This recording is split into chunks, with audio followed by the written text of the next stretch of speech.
What's going on? Brian Tong here, and welcome to the Apple Bits for everything good and bad inside the world of Apple. You know, I've had my head down in reviews. I did the interview with Apple, and then my Mac Studio, that is coming this weekend, so obviously I'm gonna go deep dive with that, but let's get caught up with everything happening in the Apple world, and there's just a whole lot, starting with the iPhone. You know, we've got new iPhone 14, 14 Pro, and even 15 News, and a 15-inch MacBook Air, you say?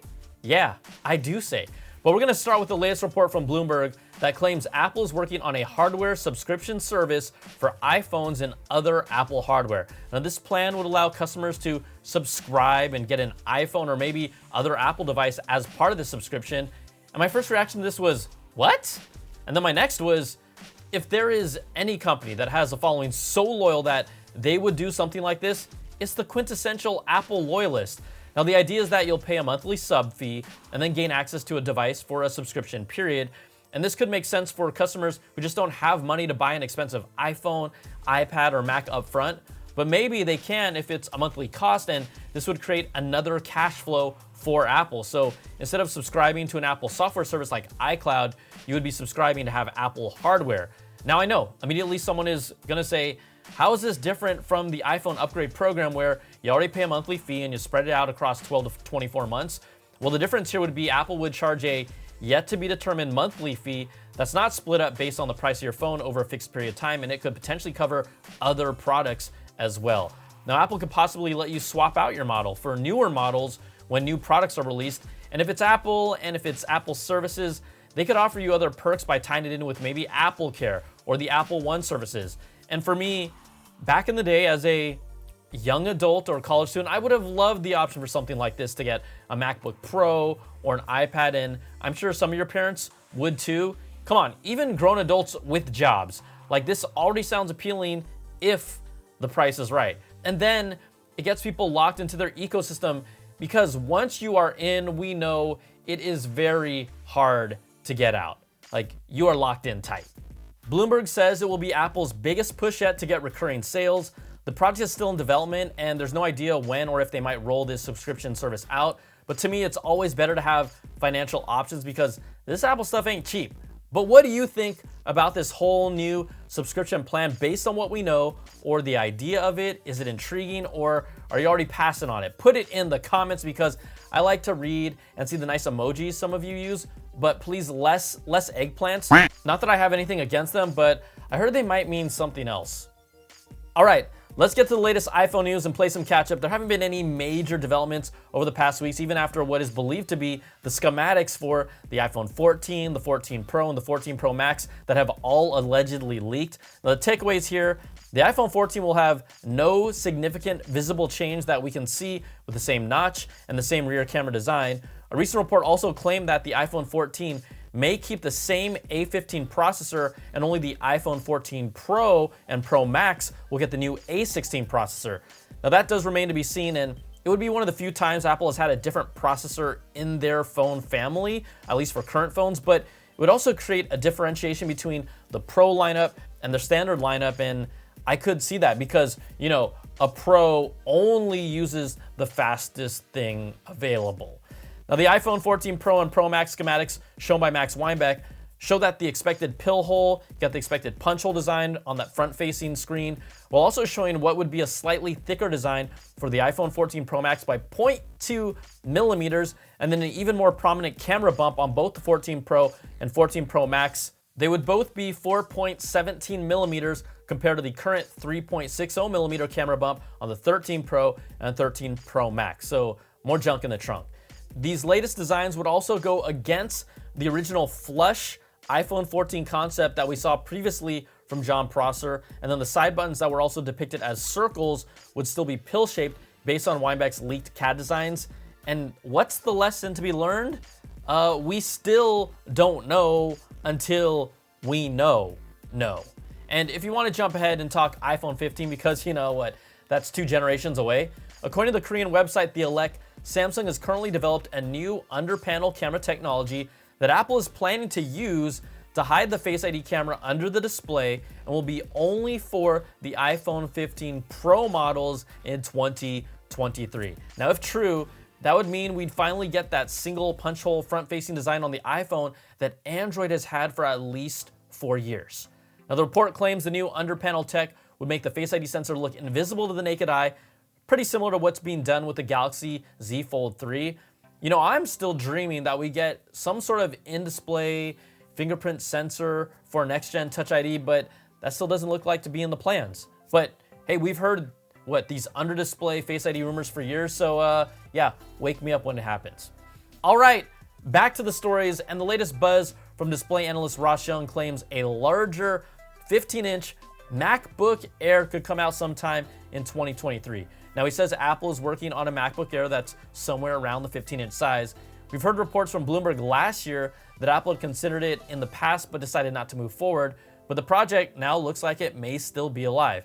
Now, Ming-Chi Kuo claims this rumored 15-inch MacBook Air may not be called the Air at all and could go under another name. He doesn't give us an idea. The name is unknown. Will they bring back just saying MacBook? Kuo says it's still planning to use the same 30-watt power adapter that current MacBook Air uses for its power source, even with the larger display.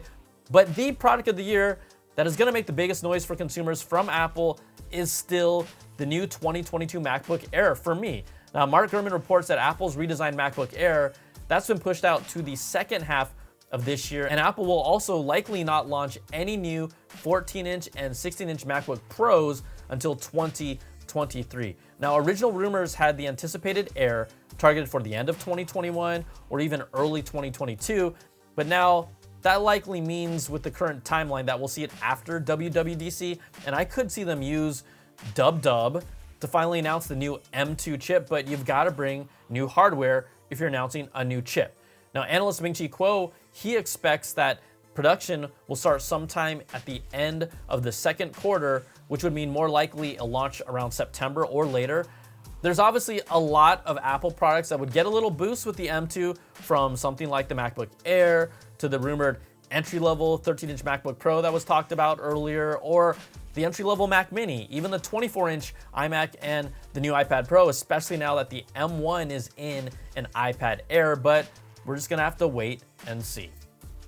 All right, in some follow-up news, multiple people have popped open the Mac Studio and revealed it has removable storage options. There's 2 internal SSD slots, and the SSDs can be freely swapped between the 2 connectors, but as of now, Apple claims it is not user accessible on their website and suggests that you configure it with the storage option you need, but a Mac Studio IPSW software restore should enable them to boot from another SSD, and although it's not recommended or supported by Apple, using your own storage could technically still be done.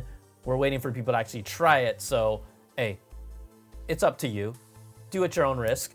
And also, if you flip that Mac Studio over, there's a hole on the bottom on one of the corners. Now, Apple said that they will launch a lock adapter of their own for customers to keep their Mac Studio physically secure without damaging it, and it's coming soon. That's a good thing. I'm just looking forward to getting my hands on one and just playing around with it for myself. Also, the friend of the Mac Studio, the new Studio display, it's obviously having its own issues with the quality of its front-facing webcam that has been covered everywhere by everyone, but Apple said they will be releasing a software fix to address it, but there's no timetable on it yet. We've also learned that the Studio display has 64 gigs of storage inside, but only 2 gigs are being used, and when they first announced it, what did I say? You know, I said, let's make it act as an Apple TV streaming device. Let it be a display and a multimedia streaming device at the same time. Let us throw content on it from our phone and other devices, and it really does have the brains. You know, it has the hardware of an Apple TV with the A13 processor. It's got 64 gigs of storage in there. They just have to do it.